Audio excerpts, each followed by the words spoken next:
Bismillahirrahmanirrahim. Assalamualaikum warahmatullahi wabarakatuh. Alhamdulillahi rabbil alamin.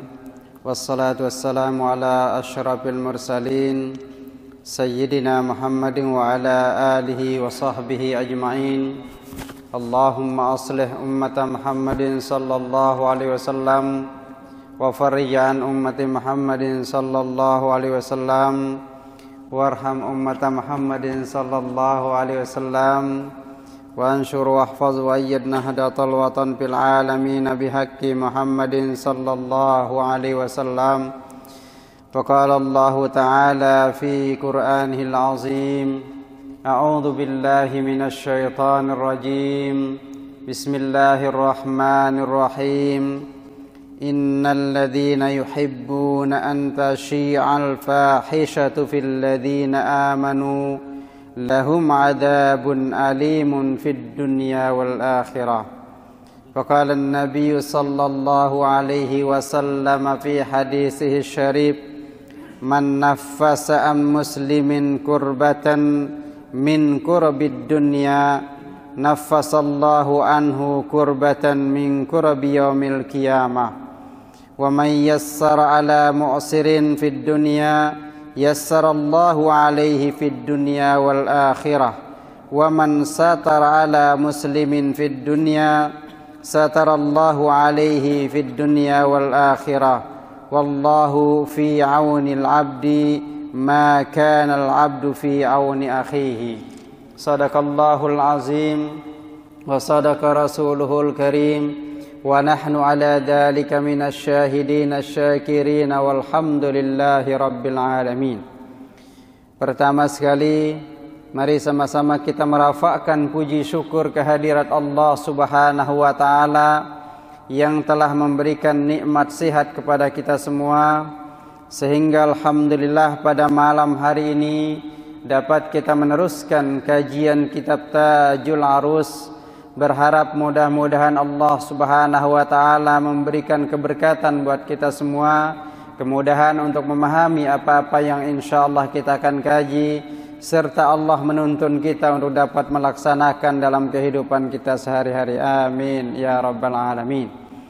Salawat dan salam mari kita haturkan kepada junjungan alam Nabi besar Muhammad sallallahu alaihi wasallam yang telah mengajarkan bagaimana cara kita mendekatkan diri kepada Allah Subhanahu wa taala dan bagaimana cara kita menjadi hamba Allah yang mulia insyaallah di sisi Allah.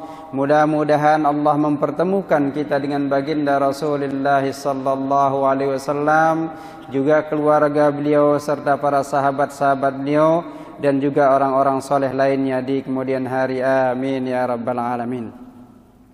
Sebelum kita mengawali kajian kitab kita ini, mari sama-sama membaca suratul Fatihah. Kita hadiahkan kepada baginda Rasulullah sallallahu alaihi wasallam, keluarga beliau, para sahabat beliau, wabil khusus kepada orang soleh yang muallif kitab ini, yakni Asy-Syaikh Tajuddin Ibn Athaillah Sakandari, serta yang menerjemahkan ke dalam bahasa Melayu, yakni Asy-Syaikh Utsman Al-Fontianai bin Haji Syihabuddin Al-Banjari, serta yang mentashih kitab ini, yakni Syekh Abdul Qadir bin Abdurrahman Al-Fatani. Ala hadhihi niyyah wa likulli niyatin salihah. Al-Fatihah. A'udzu billahi minasy syaithanir rajim. Bismillahirrahmanirrahim. Alhamdulillahi rabbil alamin. Arrahmanir rahim. Maliki yaumiddin.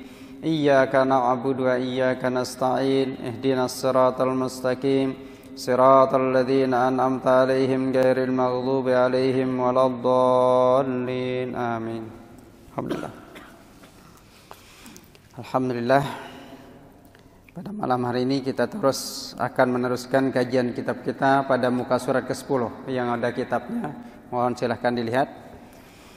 Syahdan, apabila berkata seorang kepada engkau, siapa juga orang yang mukmin yang sempurna? Siapa juga orang mukmin yang sempurna? Maka engkau jawab baginya, orang yang melihat itu ia atas aib dirinya. dan tiada membanyakkan ia akan seorang daripada hamba Allah kepada aibnya.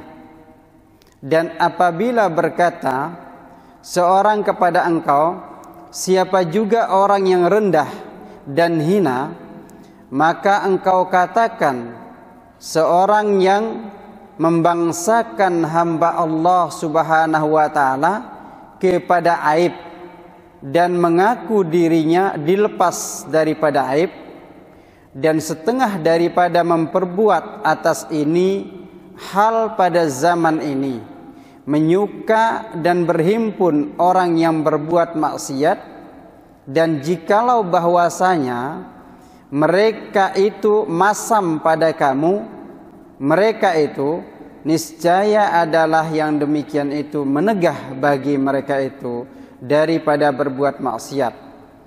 Maka manakala tiada masam padamu mereka itu, seolah-olah suka mereka itu akan demikian itu. Kalimat yang sederhana ini menunjukkan dua hal kepada kita. Yang pertama sekali,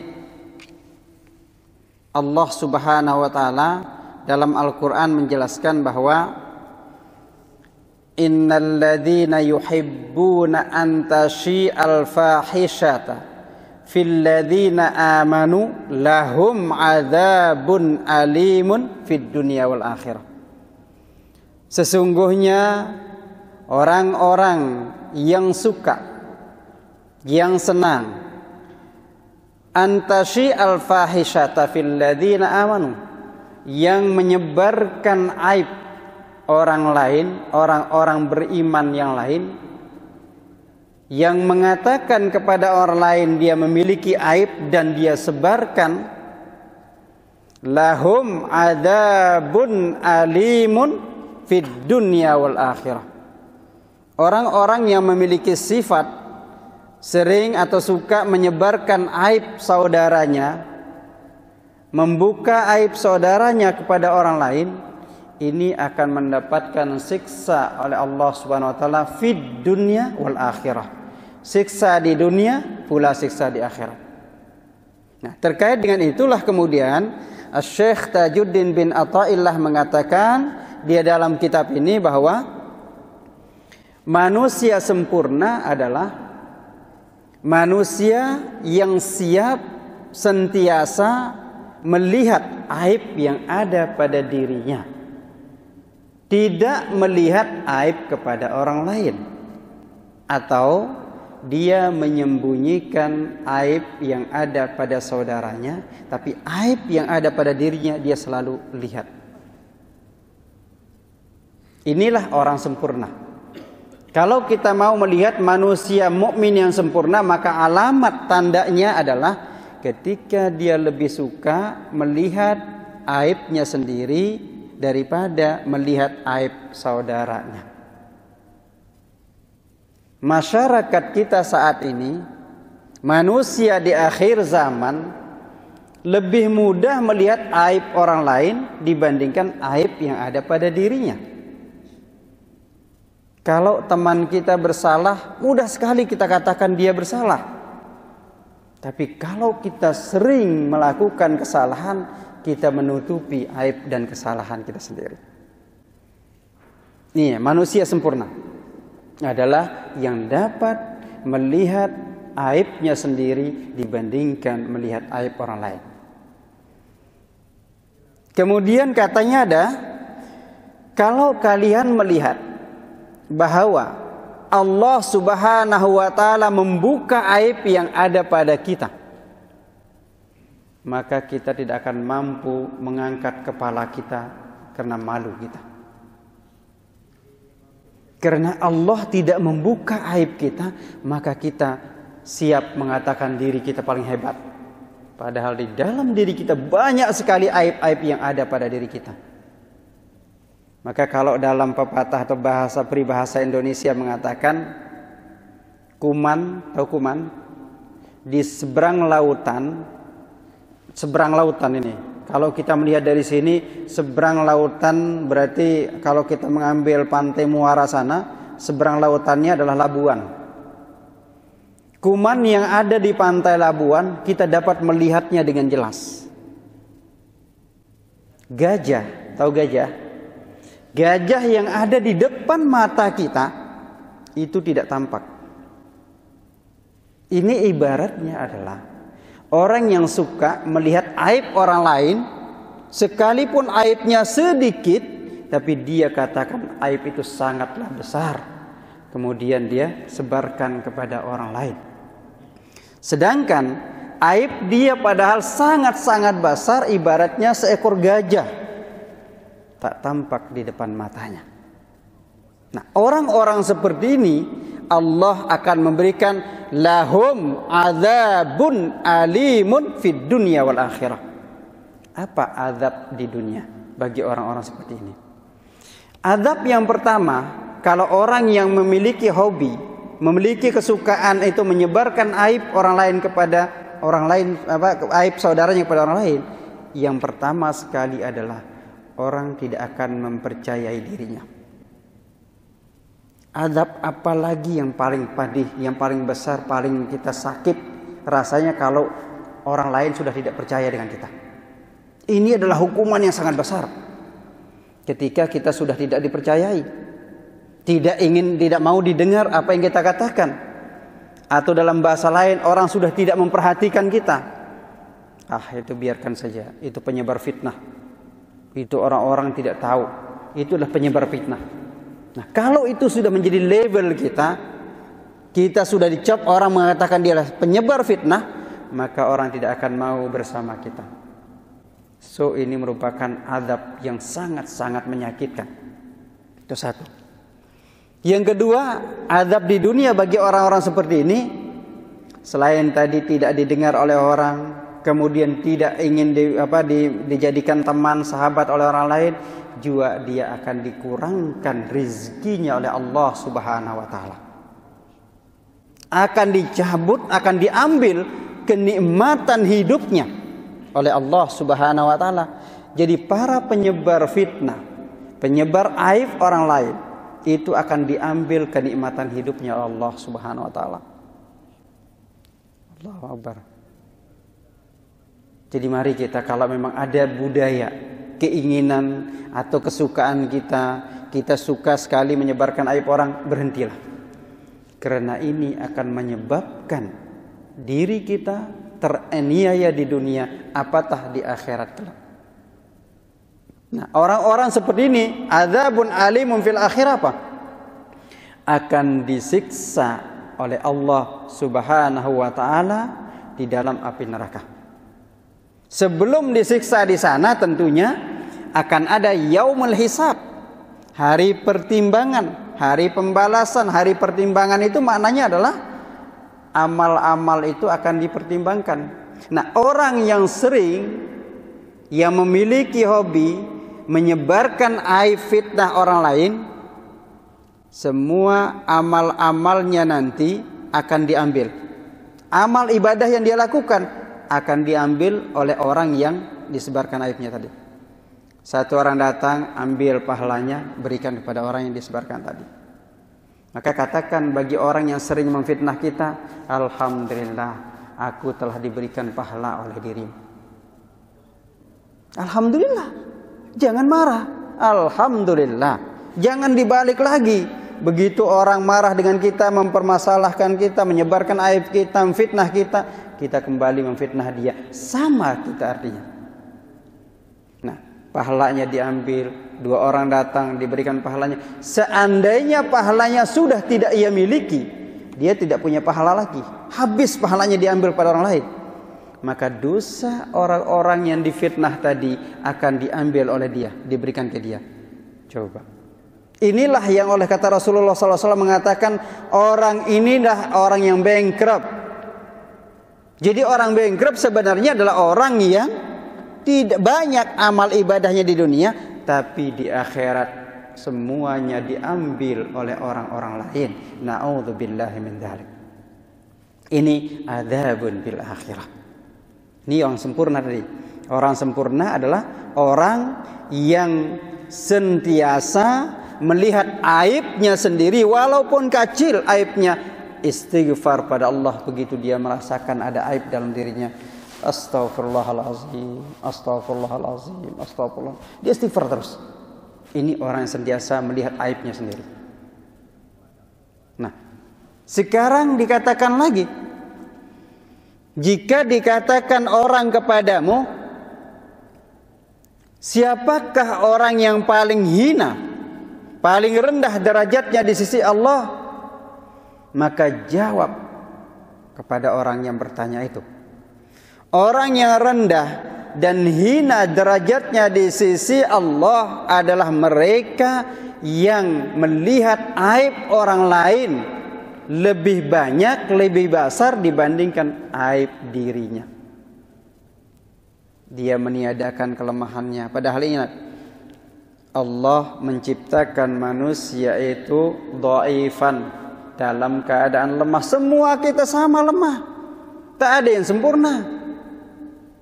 Karena kita ada yang sempurna, maka ada orang kaya, ada pula orang miskin. Coba lihat sekarang. Kita saling memerlukan antara orang kaya dan miskin. Tidak akan dapat kita dikatakan kaya kalau tidak ada orang miskin. Maka kita dikatakan kaya karena ada orang miskin. Tidak dapat kita dikatakan handsome kalau tidak ada orang yang jelek. Coba kalau kita handsome semua seperti Nabi Yusuf alaihissalam, mana ada yang jelek? Tak ada.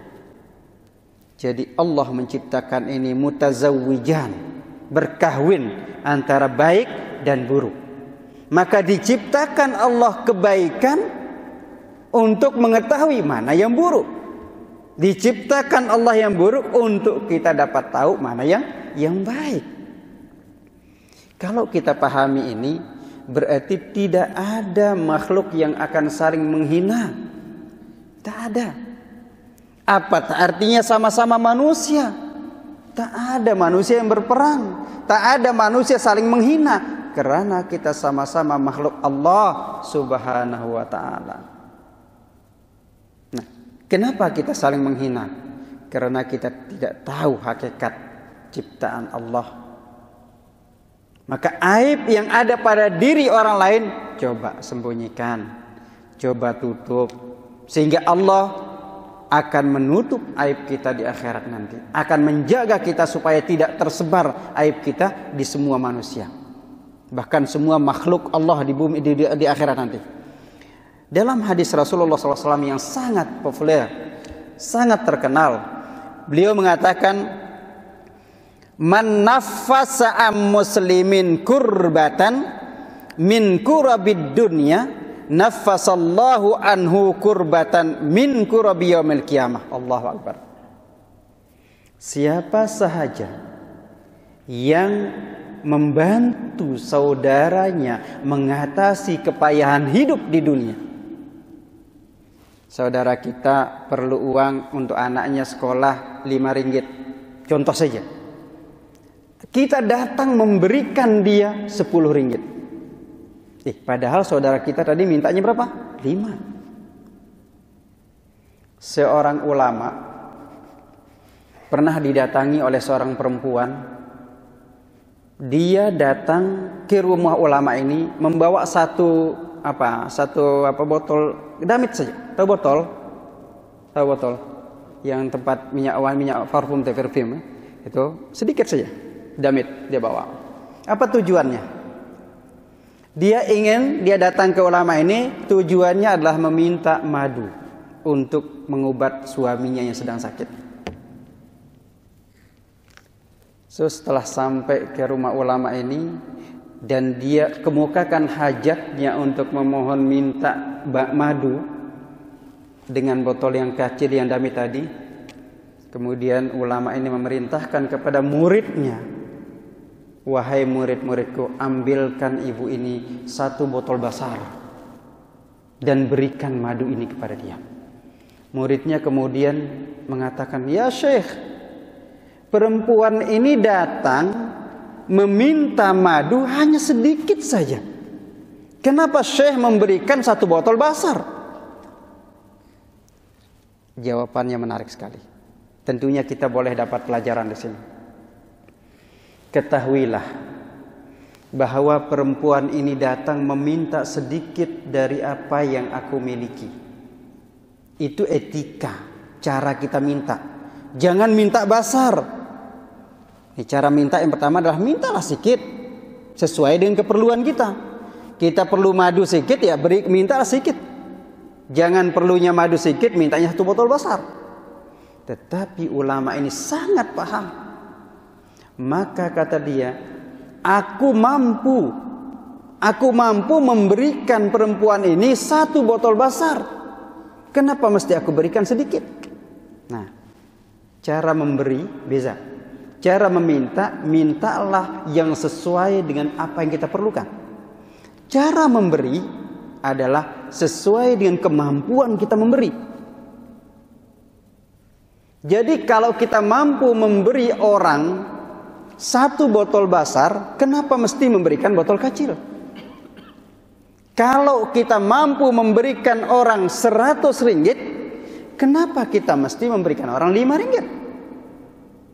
Nah, ukuran kita itu ada di sini. Orang baik, orang hebat di sisi Allah adalah yang melihat dirinya lebih hebat ketika dia mengeluarkan zakat sedekah. Kita tidak. Orang minta ke kita 100 ringgit, kita kasih 5 ringgit. Terbalik. Kenapa? Padahal kemampuan kita di atas 100. Ini problem. Derajah kita di sisi Allah akan dilihat dengan kemauan dan kemampuan yang kita miliki. Di sini orang yang mengatasi, yang membantu saudaranya dalam mengatasi kepayahan hidup di atas dunia, Allah akan mengatasi kepayahan hidupnya di akhirat, di hari kiamat. Allah akan bantu. Kalau tadinya kita hampir masuk ke neraka karena kita sudah membantu saudara kita di dunia, maka Allah akan menyelamatkan kita dari neraka, masukkan ke dalam surga. Alhamdulillah. Ini satu. Wa man yassara ala mu'sirin fid dunya, yassarallahu alaihi fid dunya wal akhirah. Siapa sahaja antara kita yang meringankan, tadi membantu beban saudara, sekarang meringankan beban saudara kita yang sedang kesusahan, yang sedang payah dalam hidupnya, kita bantu meringankannya. Allah akan meringankan kita hidup kita, bukan setakat di akhirat. Kalau ini fid dunya wal akhirah, Allahu akbar. Ini jaminannya. Kalau kita membantu saudara kita yang memerlukan pertolongan, so Allah akan datang menolong kita dengan jauh lebih besar dari itu. Yang penting hakikat bantuan kita lillahi ta'ala. Man yassara an mu'sirin fid dunya yassarallahu alaihi fid dunya wal akhirah. Kemudian wa man satara ala muslimin. Ini yang jadi syahid kita dalam kitab yang kita kaji ini. Wa man satara ala muslimin fid dunya satarallahu alaihi fid dunya wal akhirah. Siapa sahaja antara kita semua yang menutup aib saudara kita di dunia, maka Allah akan menutupi aib kita di dunia dan akhirat.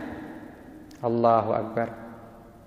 Jadi artinya jangan suka membuka aib orang lain.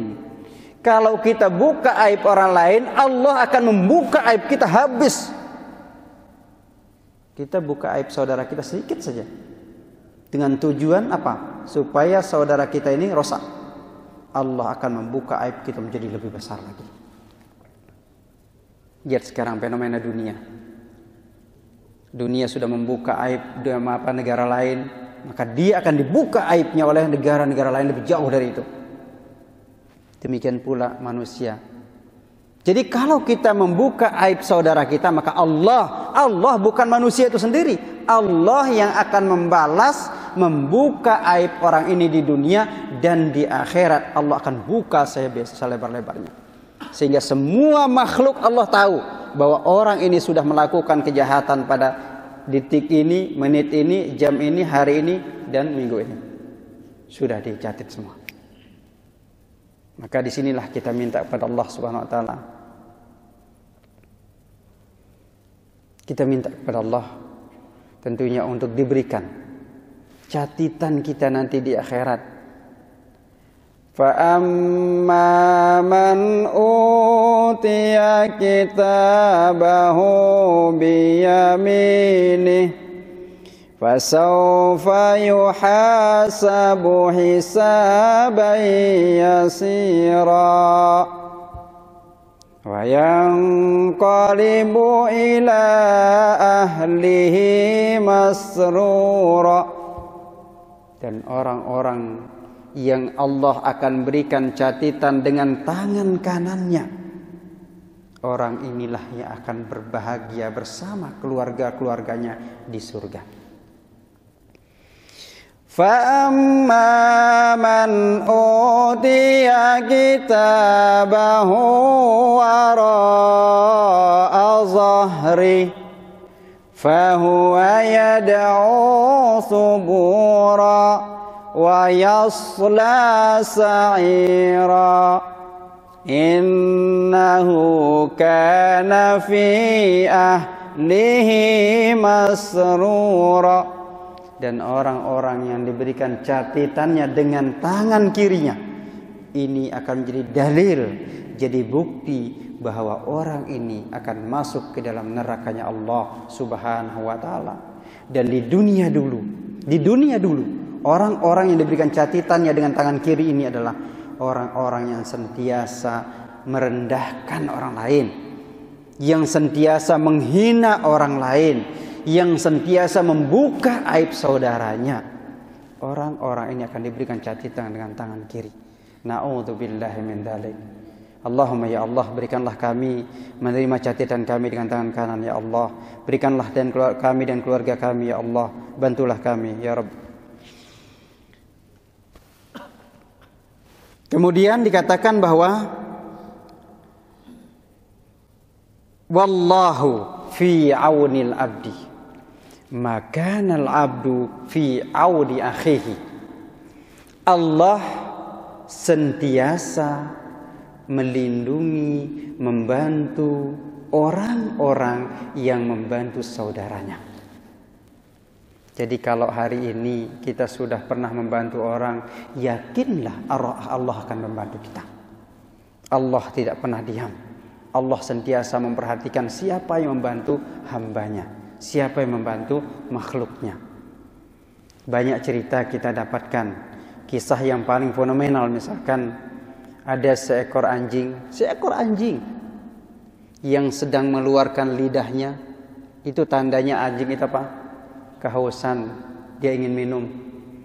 Seorang musafir dengan khidaknya, dengan kasutnya dia turun ke perigi,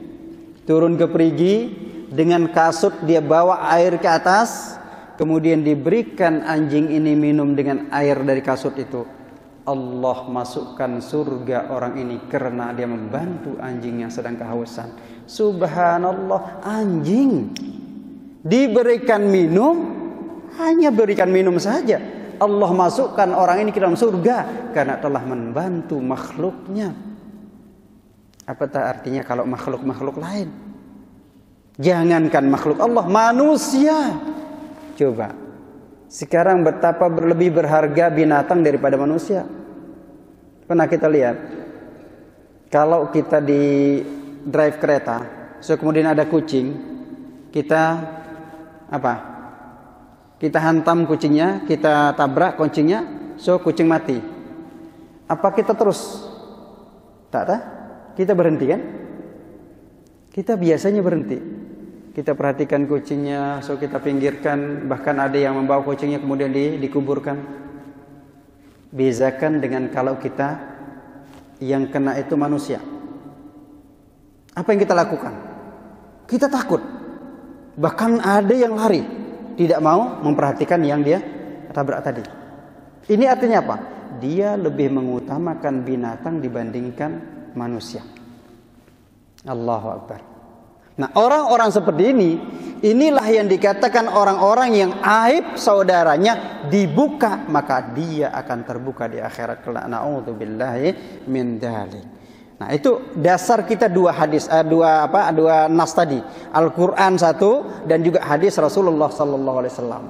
Jadi kita berlindung kepada Allah, mudah-mudahan kita terselamatkan dari orang-orang yang suka membuka aib orang lain.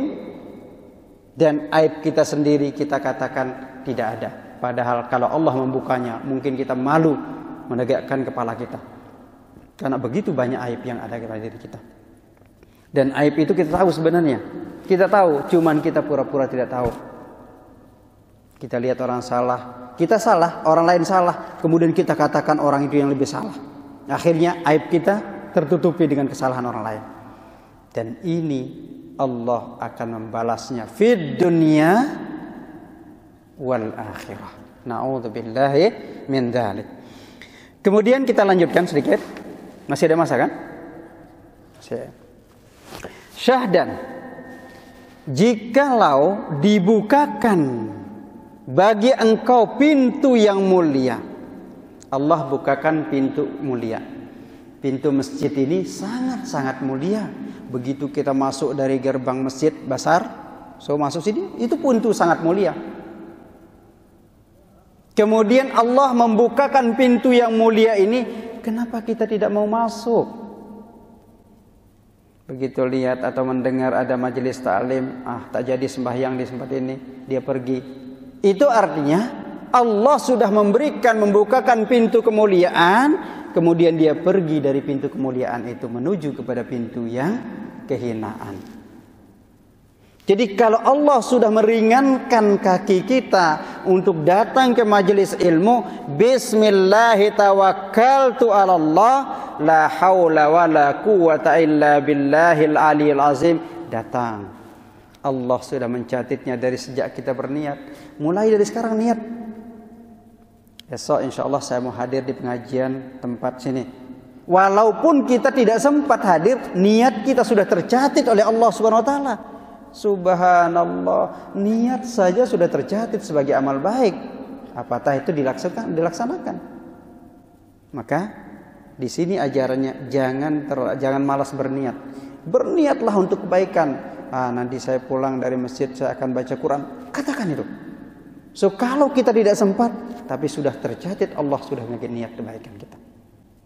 Nah, jikalau dibukakan bagi engkau pintu yang mulia, niscaya tiada masuk engkau pada pintu yang hina.